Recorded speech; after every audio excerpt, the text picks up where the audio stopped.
Super league Kerala രണ്ടാം സീസണിന്റെ കലാശപ്പോരുന്ന Kannur warriors Thrissur magic FC ഏറ്റുമുട്ടും. കണ്ണൂർ ജവഹർ മുനിസിപ്പൽ സ്റ്റേഡിയത്തിൽ വൈകിട്ട് 7:30-ക്കാണ് ഫൈനൽ മത്സരം.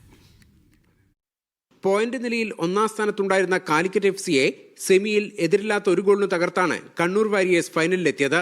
മലപ്പുറത്തെ മറികടന്ന് തൃശൂരും കലാശക്കൊട്ടിന് അർഹത നേടി. സീസണിൽ ഇരു ടീമുകളും മൂന്നാം തവണ നേർക്കുനേർ പോരിനിറങ്ങുമ്പോൾ ഒരു ജയം നേടിയതിന്റെ ആത്മവിശ്വാസത്തിന്റെ കരുത്ത് ആതിഥേയരായ കണ്ണൂരിനുണ്ട്.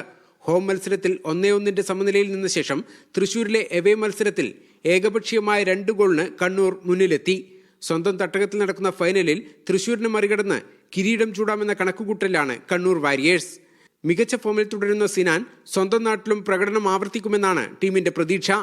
ശക്തരായ മലപ്പുറത്തെ എതിരില്ലാത്ത 3 ഗോളിന് മറികടന്നതിന്റെ ആത്മവിശ്വാസം തൃശൂരിനുമുണ്ട്.